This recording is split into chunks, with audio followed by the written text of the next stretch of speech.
Assalamualaikum warahmatullahi wabarakatuh. Perkenalkan, nama saya Zamzam Miftahul Faud dari kelas 12 IPA 2. Di sini saya akan membawakan sebuah materi fisika tentang gejala pemanasan global.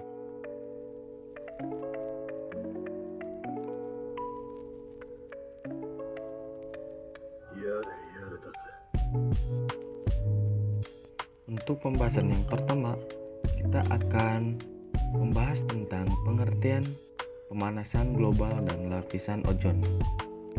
Nah, apa yang dimaksud dengan pemanasan global atau yang biasa disebut dengan global warming? Pengertian dari pemanasan global adalah suatu proses peningkatan suhu rata-rata di bumi, baik itu lapisan atmosfer, daratan, dan lautan.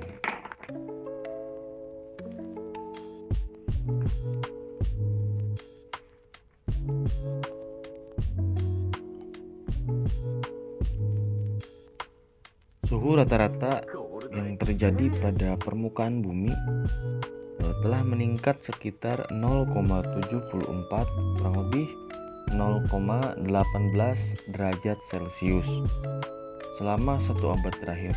Meskipun naiknya itu cuma 0, tapi dampaknya terasa, misalnya dalam perubahan iklim.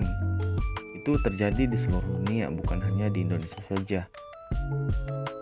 Untuk selanjutnya, apa yang dimaksud dengan lapisan ozon?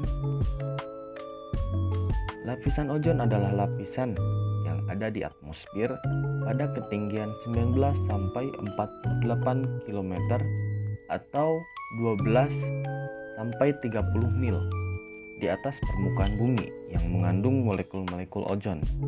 Ozon adalah gas yang tak berwarna dan ditemui di lapisan stratosfer, yaitu lapisan awal awan yang terletak antara 15 hingga 35 km dari permukaan bumi. Nah, apa fungsi dari lapisan ozon? Fungsi lapisan ozon adalah untuk melindungi permukaan bumi dari radiasi sinar matahari. Lapisan ozon yang berlubang serta adanya lapisan gas rumah kaca di atmosfer membuat panas matahari yang seharusnya memantul ke luar angkasa kembali lagi ke permukaan bumi. Nah, hal ini yang membuat permukaan di bumi itu meningkat dari waktu ke waktu. Nah, apa saja sih gejala pemanasan global?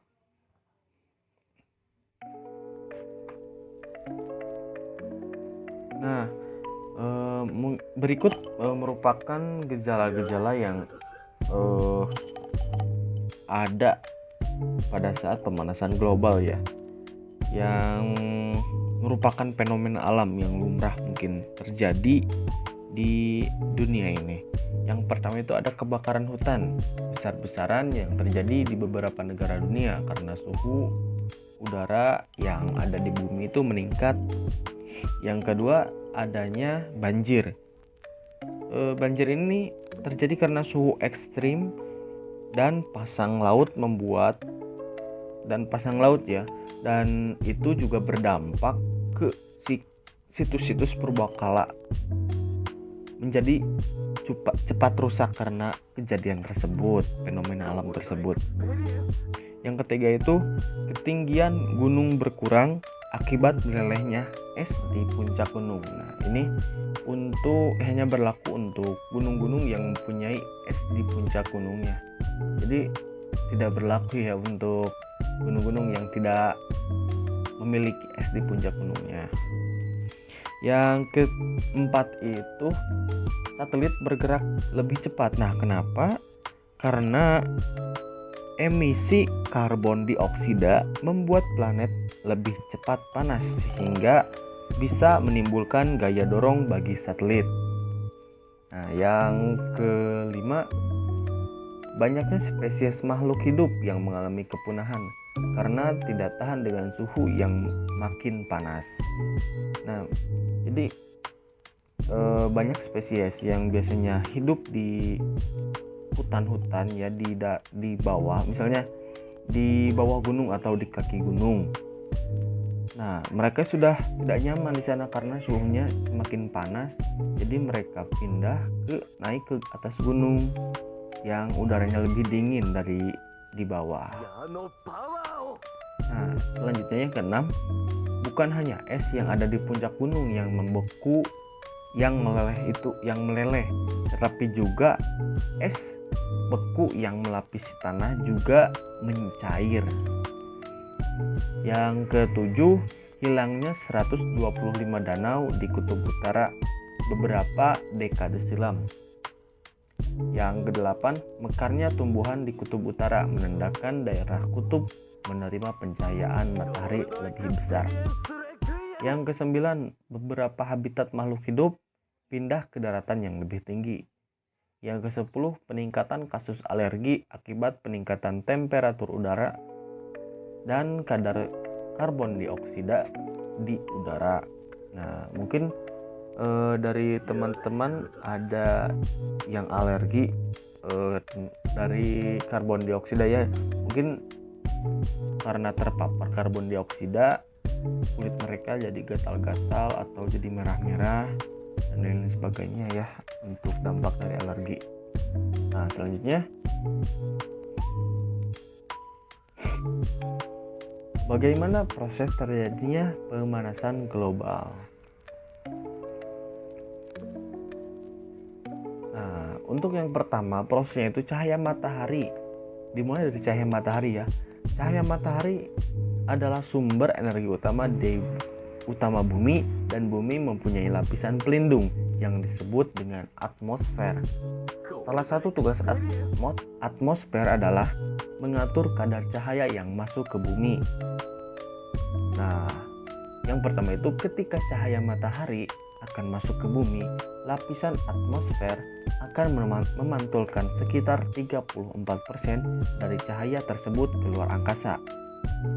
Sehingga 19% cahaya matahari diserap oleh awan dan atmosfer, dan sisanya 47% cahaya akan menembus masuk menuju ke permukaan bumi.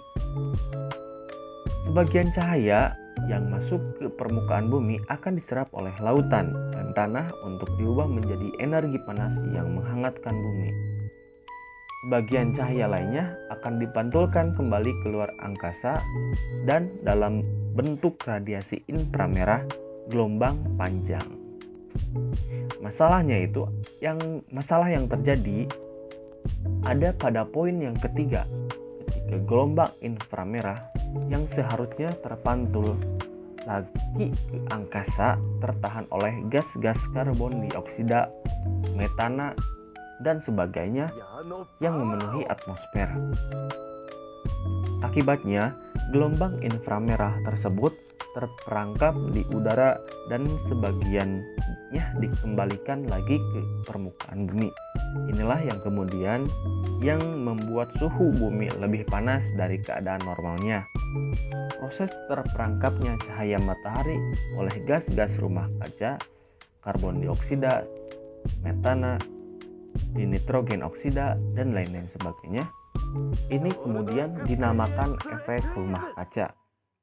Dari proses efek rumah kaca tersebut, terjadilah penaikan suhu bumi yang kemudian disebut dengan pemanasan global atau global warming. Nah, itu merupakan bagaimana proses terjadinya pemanasan global atau global warming. Selanjutnya, apa saja sih penyebab pemanasan global? Nah, ini merupakan beberapa penyebab pemanasan global ya. Yang pertama itu terjadinya efek rumah kaca. Untuk terjadinya efek rumah kaca ini, seperti yang kita ketahui, efek rumah kaca itu disebabkan oleh meningkatnya gas-gas rumah kaca seperti karbon dioksida atau CO2, metana atau biasa disebut dengan CH4, nitrogen dioksida, NOx, Klorofluorokarbon CFC atau biasa dengan CFC, hidroklorofluorokarbon atau biasa disebut dengan HCFCs dan H2O, hidrogen oksida. Nah, selanjutnya itu efek umpan balik. Nah, apa sih itu efek umpan balik? Nah, kita di sini akan ambil contoh itu, misalnya itu penguapan air ya. Nah, uap air merupakan salah satu efek gas rumah kaca sehingga pemanasan akan terus berlanjut dan menambah jumlah uap air di udara sehingga tercapainya suatu keseimbangan konsentrasi uap air. Nah, yang menyebabkan itu cahaya itu sulit untuk menembus keluar, jadi kembali memantul lagi ke permukaan bumi. Itu merupakan contoh dari efek balik. Nah, yang ketiga itu menggunakan CFC yang tidak terkontrol. Nah, fluorokarbon atau CFC merupakan suatu bahan kimia yang digabungkan menjadi suatu bahan guna memproduksi peralatan, khususnya untuk peralatan rumah tangga. Nah, biasanya itu bahan CFC ini ada di alat-alat seperti AC dan kulkas. Nah, mungkin kita harus mengurangi ya agar tidak merusak tidak mengganggu cahaya itu untuk kembali keluar dengan mengurangi atau mengontrol penggunaan CFC. Nah, yang keempat, polusi kendaraan yang berbahan bakar bensin. Nah, pembuangan gas yang menghasilkan karbon dioksida atau yang bahan bakar bensin tadi yang berlebihan dapat menyebabkan itu merupakan penyebab utama terjadinya pemanasan global. Sebab karbon dioksida merupakan gas yang dapat menangkap panas sehingga panas tersebut tidak dapat keluar ke luar angkasa. Yang kelima, polusi metana oleh peternakan, perkebunan, dan pertanian. Gas metana berasal dari berbagai macam bahan organik yang kekurangan oksigen yang merupakan hasil pemecahan bakteri. Sedangkan pada peternakan, contohnya khusus hewan ternak yang meningkatkan produksi hewan ternak, maka juga ikut meningkatkan gas metana yang dilepaskan ke permukaan bumi.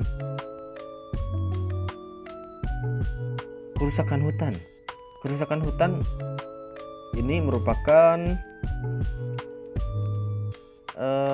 salah satu aset penting yang ada di bumi karena hutan itu mempunyai fungsi guna menyerap karbon dioksida serta mengeluarkan oksigen. Apabila hutan rusak akibat pembakaran atau penebangan, yang terjadi ialah sedikit jumlah karbon dioksida yang dapat diserap di hutan serta semakin banyak karbon yang dikumpulkan di atmosfer sehingga mengakibatkan pemanasan global di mana-mana. Nah, jadi kita harus mencoba untuk tidak merusak hutan karena itu merupakan suatu hal yang penting bagi kehidupan manusia, baik manusia ataupun hewan atau tumbuhan dan lainnya makhluk hidup yang ada di bumi. Nah, yang selanjutnya itu penggunaan energi listrik yang boros. Energi listrik yang sebagian besar digunakan merupakan hasil dari pembakaran minyak bumi dan juga batu bara, yang mana hasil pembakaran tersebut akan menghasilkan karbon dioksida. Nah, itu merupakan karbon dioksida itu pencemaran udara ya. Karbon dioksida. Jumlah kendaraan yang terus meningkat. Jumlah karbon dioksida juga meningkat dapat mengakibatkan pemanasan global. Selanjutnya, pembakaran sampah yang berlebihan. Pembakaran sampah yang dilakukan secara massal dapat mengakibatkan pemanasan global. Hal ini karena hasil dari pembakaran sampah ialah gas metana. Banyak bangunan yang menggunakan rancangan rumah kaca. Nah, akhir-akhir ini banyak di bangunan-bangunan tinggi yang menggunakan rancangan seperti rumah kaca yang memiliki efek seperti rumah kaca. Adapun efek yang ditimbulkan ialah rumah kaca tidak dapat menyerap matahari akan tetapi memantulkan ke udara. Oleh sebab itu, semakin banyak bangunan yang menggunakan rancangan rumah kaca, maka semakin panas pula suhu permukaan. Nah, selanjutnya konsep rumah modern. Nah, konsep rumah modern merupakan salah satu sebab pemanasan global.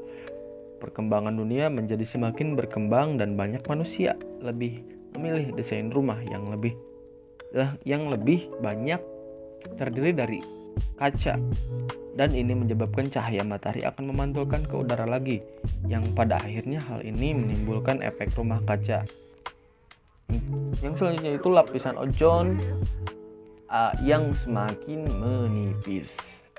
Nah, seperti yang kita ketahui, lapisan ozon itu berguna untuk melindungi penduduk bumi dengan memfilter cahaya matahari supaya gelombang yang berisiko tidak sampai ke bumi. Jadi melindungi lapisan ozon itu untuk melindungi bumi dari paparan sinar matahari yang terlalu kuat atau terlalu kuat ya. Selanjutnya, bagaimana cara penanggulangan pemanasan global? Nah, yang pertama itu kita harus mengubah perilaku terlebih dahulu ya. Jadi tindakan yang lebih mengatasi atau mengurangi pencegahan pemanasan global ke pribadinya masing-masing. Nah, yaitu dengan cara mengubah perilaku manusia, karena pemahaman tentang pemanasan global yang ditanamkan hari ini akan berdampak besar pada generasi yang mendatang. Itu merupakan penanggulangan pemanasan global dengan cara mengubah perilaku pribadi. Nah, yang selanjutnya itu dengan penanggulangan secara kolektif. Apa itu penanggulangan secara kolektif? Yaitu penanggulangan yang dilakukan secara bersama. Nah, apa saja? Yang pertama itu menggunakan energi alternatif. Penggunaan energi alternatif itu sangat perlu dilakukan di Indonesia. Pembangkit listrik yang berbahan bakar fosil yang diusahakan diganti dengan energi bersih seperti sinar matahari, angin, air, biomasa, dan pemanasan bumi. Itu merupakan sumber energi yang sebenarnya berlimpah di Indonesia, tetapi belum dimanfaatkan secara optimal. Yang kedua itu melestarikan hutan.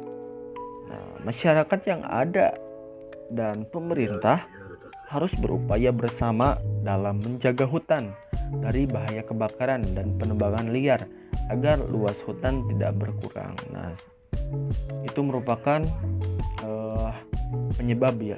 Tapi mungkin seperti yang kita ketahui, misalnya kita ambil contoh ya di provinsi yang ada di Kalimantan itu, itu kita bisa melihat banyak sekali pembakaran hutan karena mereka oleh oknum-oknum karena mereka ingin memperluas lahan mereka dengan cara membakar hutan tersebut. Nah, ada juga yang di Papua itu ya yang dijadikan menjadi pohon sawit ya. Mereka untuk untuk membuat lahan itu, mereka itu dengan cara membakar hutan-hutan yang ada di sana lalu ditanami dengan pohon sawit. Nah, itu merupakan salah satu tindakan yang tidak baik yang harusnya kita hindari agar tidak terjadinya efek rumah kaca. Yang ketiga itu menghapus penggunaan CFC. Untuk menghentikan penggunaan CFC pada peralatan pendingin dapat dilakukan dengan cara memberikan penyuluhan dan bantuan kepada misalnya bengkel-bengkel servis peralatan pendingin, bengkel-bengkel servis peralatan pendingin agar dapat mengelola penggunaan CFC. Nah, yang selanjutnya Memperbaiki kualitas kendaraan dengan uji emisi. Uji emisi diperlukan dalam mengetahui kondisi kendaraan, apakah prima atau sebaliknya. Kendaraan yang memiliki kondisi prima yang menghasilkan gas karbon dioksida atau CO2 sehingga dapat menjaga lingkungan dan hemat bahan bakar. Nah, itu merupakan langkah-langkah pemanasan global secara kolektif atau yang bisa dilakukan secara bersama-sama ya. Nah, yang selanjutnya itu mengurangi karbon. Nah, untuk mengurangi karbon atau biasa disebut karbon dioksida CO2 yang ada di udara dapat dilakukan dengan hal-hal sebagai berikut. Nah, yang pertama itu dengan cara menanam dan memelihara tumbuhan dalam jumlah yang banyak. Nah, yang kedua itu mengganti bahan bakar fosil menjadi bahan bakar alternatif. Nah, itu merupakan bagaimana cara penanggulangan pemanasan global. Jadi dari penanggulangan yang tadi saya sebutkan, semoga teman-teman sekalian bisa mengamalkannya di lingkungan masyarakat agar udara di lingkungan sekitar menjadi lebih sejuk, adem, dan lebih enak lah ya, dan terhindar dari pemanasan global, kekeringan ya. Sekian dan terima kasih untuk materi yang tadi saya sampaikan. Semoga teman-teman sekalian dapat mengerti apa yang saya sampaikan, dan mohon maaf bila ada kesalahan dari saya baik secara pengucapan dan pelafalan ya. Sekian dari saya. Wassalamualaikum warahmatullahi wabarakatuh.